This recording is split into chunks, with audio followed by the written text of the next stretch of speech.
My name is Jonathan Poritz. I've retired from two careers over many years, one as a professor of mathematics and computer science, another in parallel working in various companies and research centers on cryptology, artificial intelligence, and quantum computation. These days, I think of myself as a gig worker in the open education movement. And my name is Kathy Giuffre. I'm a retired professor of sociology. I spent 30 years researching and teaching about communities, networks, social movements, and collective action. It often seems like today the world is going through a kind of slow apocalypse, with genocidal violence, devastating climate change, global pandemic, and on and on and on, all horribly exacerbated by an awful rightward trend in politics in so many nations. As people who want to do something to make the world a better place, we have found it hard not to despair. But then we remembered that our various careers and lives have given us tools which we find useful and which we hope may be useful to you as we try to resist the slide into dystopia.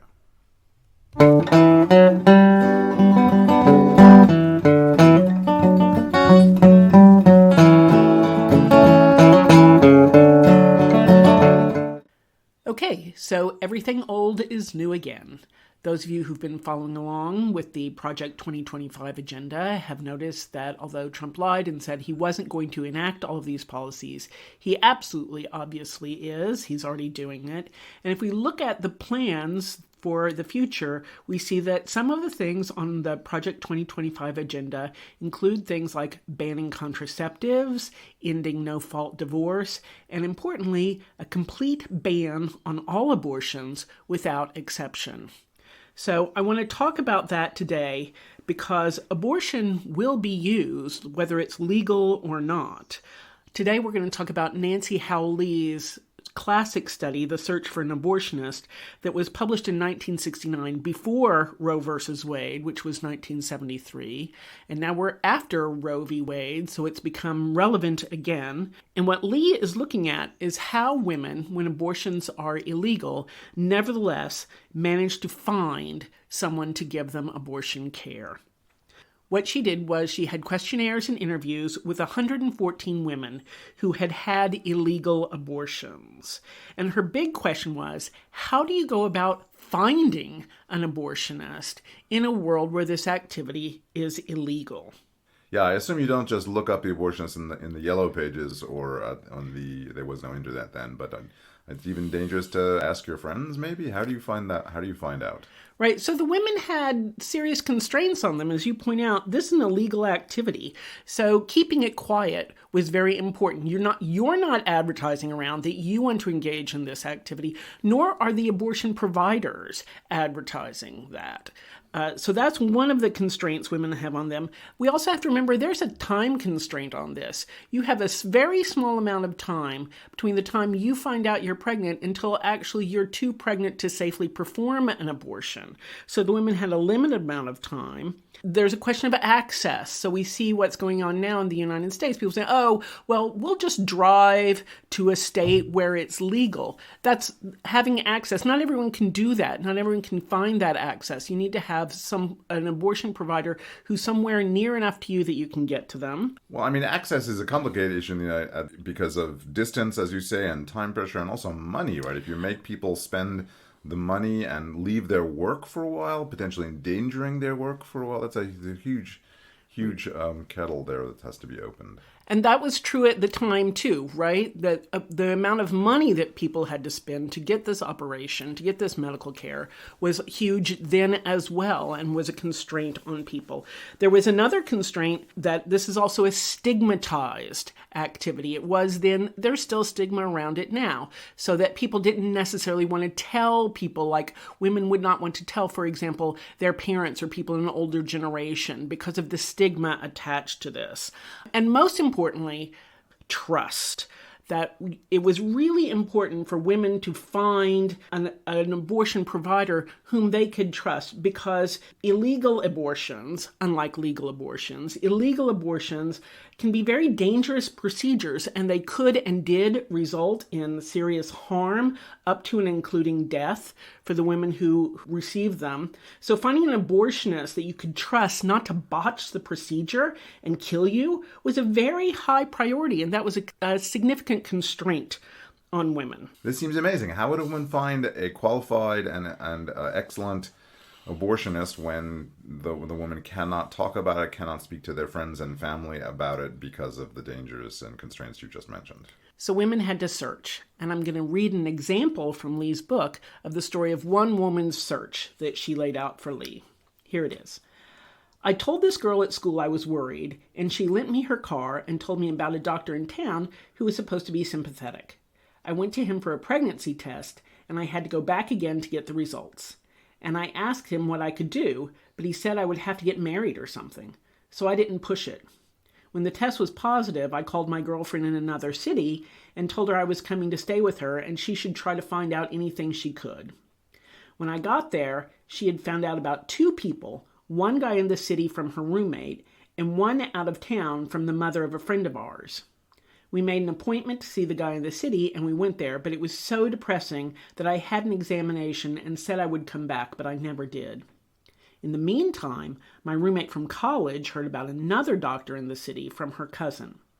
First, we went to that doctor who was out of town. So we called up and made an appointment and went to see the doctor recommended by the friend's mother. And at that point, she successfully had an abortion. So what I'm going to show here is, this is what we call a sociogram. This is a graphic depiction of this particular search. So in this graphic depiction, what we see is the woman was sending out feelers in several different directions. She's asking a girl at school, she's asking a girlfriend in another town, she's asking her roommate at college, and all of these people in turn are either providing a name or sending her further. So the girl at school knew of an abortionist in the town. The roommate at college had a cousin who gave her the address of an abortionist, which she ended up not going to. The girlfriend that she talked to asked her roommate and also asked a friend's mother. The roommate gave the name of an abortionist who was rejected. The girlfriend's mother gave her the name of an abortionist where she was successful. So we see it sort of like a network. It is a network. It's this web of search strings that women send out. So they're looking through these network connections they have to try and find places, to find connections who have the information they need. Also, it's a web of trust, right? If these women who trust each other and trust that they have reliable information, that they will not spread the information to the authorities or in ways that will embarrass the person seeking an abortionist. Or kill them. Yes. Right. Yeah, and that's a really important thing. So the women activated several chains of relationships, reaching out into different parts of her social world in an attempt to find not only a doctor who would perform the abortion, but also one whom she trusted and felt secure with. So she went to one, seemed so depressing that she rejected that abortionist. Because remember, we're talking life or death here. These back alley abortions were a life-threatening situation. Again, in contrast to legal abortions, which are actually medically safer than giving birth even. So let me pull up another quote from Lee here, where she talks about that. The crucial factor in determining the kind of care received is the connections or channels one is able to locate and use within the 4 to 10 week period between the recognition of pregnancy and the time when abortion becomes difficult or dangerous. The problem for the woman is to find a person who links her, however distantly, to the referral network of an abortionist. Beyond that immediate goal, she naturally wishes to find a point of linkage not just to any abortionist, but to the one who is most competent, conveniently located, inexpensive, and considerate. So tell me more about these networks. The networks are incredibly important, and I just want to point out that people find lots of resources through networks, things like the way people find jobs and other things, including collaborators in social movement activity or in activism. Those are found through networks. So the networks are very important, and Lee found a few different types of networks that women used in their searches. One type of network is what Lee called a traditional network. And so here's a diagram of a traditional network. This is a picture of the network surrounding an abortion seeker. And what we see is there are lots of connections to lots of different people, but those people all know each other. It's a small world where people are all in connection with each other. Everyone knows everyone else. And there are not a lot of relationships that go outside of that world. Wait, can you back up for a second and explain a little bit what a diagram like this, which I understand is called a sociogram, what a diagram like this represents. Right. So these little circles, these dots, are people in this network. Okay. And the lines between them are relationships. It could be any sort of relationship. This is my cousin. This is a girl I know from school. This is one of my playmates from the time I was 6 years old. This is my partner. These are relationships that we have with people. Are they all lines. the same kind of relationship? Not necessarily. There can be all different kinds of relationships. And some of these can be very strong relationships. This is my best friend. I talk to her every single day. This is someone I know from work, and I know them from work, but I don't see them that often. All of those different types of relationships are in this traditional network. What we see in these traditional networks is it's relatively bounded. Yeah, everyone knows everyone else, but they don't know a whole lot of people outside of that world. So people in general tend to live very much in networks like this. We have very close relationships with people, and those relationships, all of those people know each other too. We live in these small worlds. We tend to live in that one. In this case, in this traditional network, there isn't any information about an abortionist. There's no one there. So we saw the searcher in the first story reaching out to different small worlds, trying to connect with them. And she found worlds that had abortionists in them. But reaching out to worlds where there isn't, no one knows anything, that doesn't do you any good. There is no information there to be had. So I'm pulling up another diagram.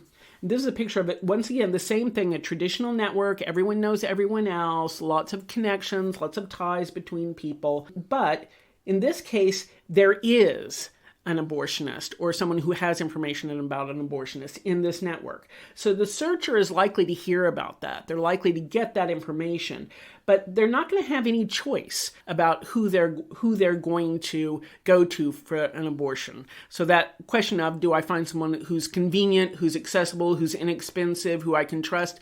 None of that actually comes into play here. Also, the example you read before of the person who was one of the abortionists was out of town for a while. If in this network, if that abortionist who is in that small world but is unavailable for a short period of time, as you said, there's time pressure, that may render them useless to the abortion seeker. Right. And so actually it was interesting when Lee was conducting her interviews, one of the questions she asked was, why did you choose this abortionist to provide your abortion? And she says in her work that a lot of the women actually seemed angry at this question because it was so hard to find even one. They had no choices. So why did I choose this one? Because it was the only one I could find. So let me give an example of what she says here. A traditional network can be relatively open or closed to information about abortion. A woman living in such a social situation may find it easy or difficult to terminate a pregnancy. The point is not that traditional networks restrict the availability of information about abortion, but that a woman who has such a network will have little ability to control whether she receives a great deal of information or no information. This is actually another quote from one of the women Lee interviewed who talks about exactly that situation. She says, I asked several close college friends. All gave me the name and address of a doctor from their friends. From all, separately asked, I got the same name and address. My mother volunteered to help. She asked her friends who had any experience with it. They gave her the same name and address I had gotten from my friends. So what we see here is there was no choice here. The women didn't have any choice at all. And that's what goes on in a traditional network. So what Lee's arguing is that the type of network surrounding the woman seeking an abortion would have an enormous impact on the information available to her, and therefore on the life choices that she makes. So my question would be, are there other structures of the networks which make an important difference in the way a woman could find an abortion and get this necessary care? Absolutely. So another type of network that Lee found was what she called the bachelor network. I think if she were writing in a time other than 1969, she may have chosen a different term for that, but she calls it a bachelor network.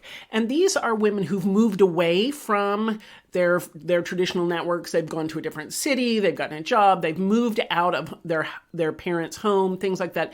They're Mary Tyler Moore out in the city making it on their own. And picture I'm pulling up, the diagram I'm pulling up, is a picture of the Bachelor network. So we see that this woman has lots of ties to these long chains of relationships that go out. She's not stuck in this little traditional network. She's not stuck in a small world. She has relations that reach out into all sorts of different people. And what Lee found was the women who had what she called these Bachelor networks, they did have choices that by reaching out into different parts of the social world with their connections through these networks, they did find abortion providers and information about abortion. They often had choices. They often found these were people who found more than one abortion provider. And so that seems to indicate that, oh, that's all great, you have choice. What you don't have, though, in networks like this is trust. You're hearing from a friend of a friend of a friend about someone. You don't know other referrals from this person. You haven't heard that this person is good. It's not a situation of trust here. It's a situation of choice, but not necessarily a situation of trust. It seems like there are fewer connections. There are longer chains, you said, longer chains of connections, but there are fewer connections. Each node does not connect to a whole bunch of other nodes, which reminds me of that story you told of what you gave of the woman who asked a bunch of people, and they all, and even through her mother and different generations of relationships, they all gave her back the same name and contact information for an abortionist. So in some sense, that was a highly less choice, but as you said, more trust because there was redundancy. And so this network reaches farther, but because there aren't all these other parallel ways for information to get to you, you don't have kind of confirmation from other sources that this is trustable information. That's exactly right. So, and that's one of the features of these types of networks, what Lee calls Bachelor networks, is they get a lot of information. They get a lot of choice of information, a lot of variety, but that confirming trust, that confirmation, isn't there from multiple sources. So that can be great for some sorts of information you want to get about, for example, job openings. But for something where we're talking about a life or death decision, not so great. Okay, so we've had these traditional network structures, which are useful in some ways, and we've had these Bachelor networks, which are useful in other ways. Are there another kind of network structure which maybe have advantages, a different set of advantages, or maybe most of the advantages from all the other types? Right. So what we want to do is we want to combine some choice with also a level of trust, of confirmation. So I'm going to pull up finally another picture. This is a network diagram of a searcher who's reaching out to different small worlds, to different network structures. So she's reaching into these small worlds, some of which have information about abortions, some of which don't, but she can have choice here, but also have some trust, have some confirmation that this person is not going to kill her, that this person is going to be safe and competent and compassionate. So can I say, just to my naive eye, what this looks like is some sort of a bunch of these, what you were calling traditional networks, a bunch of that are, however, each an island in and of itself that are connected to other nodes, long distance nodes. Absolutely, that's exactly how it is. So I'm going to pull up one final diagram here, which is a sort of theoretical picture of how this world exists. What we see here are different small worlds, densely tied together, lots of connections, but they're what we call bridge ties. And I've drawn ties between a few of the people in each of these worlds. They're the dotted lines that connect these worlds. What these bridge ties do is they span what we call structural holes, that is, gaps in the network, where places in the network where there aren't ties between people. And that's an information gap, right? It's when there aren't ties between people, there's no way for information to flow between people. So people who can build bridge ties outside of their own small world and connect to other small worlds are more likely to have both choices, that is, lots of information, and trust that the information they're getting can be verified, can be confirmed by other people.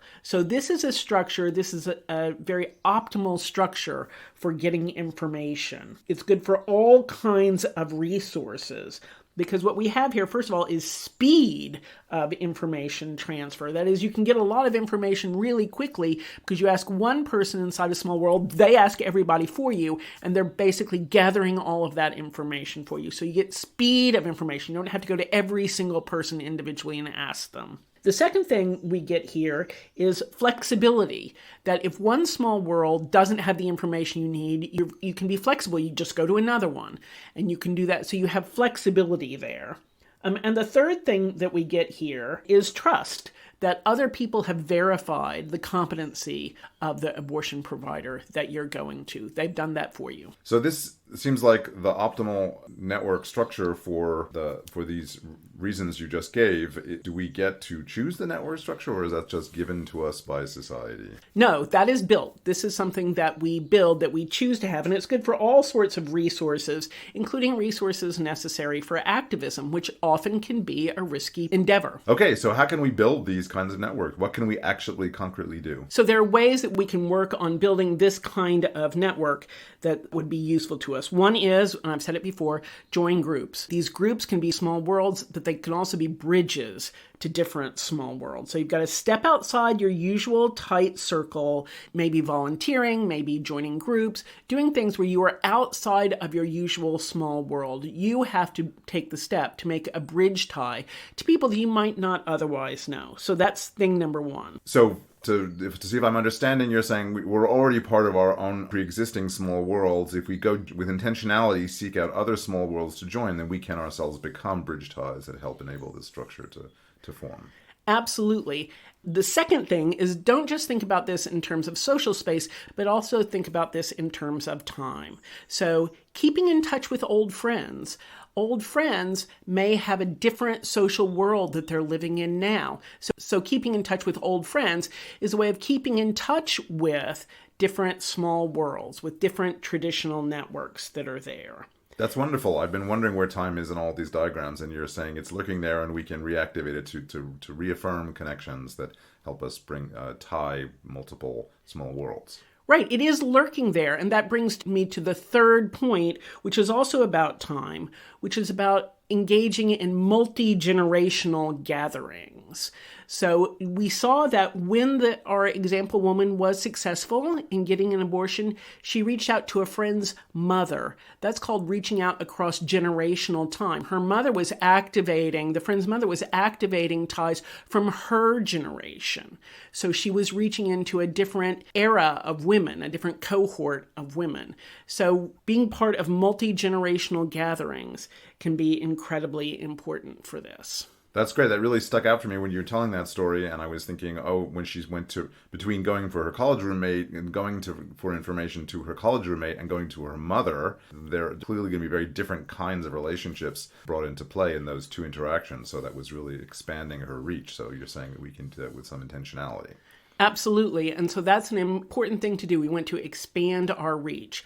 I am very sorry that this information has become relevant again. And it's actually kind of heartbreaking to reread Lee's book at this point, because in her preface to the 2014 edition, she is writing about these bad old times when abortion was illegal and how dangerous and frightening it was for women.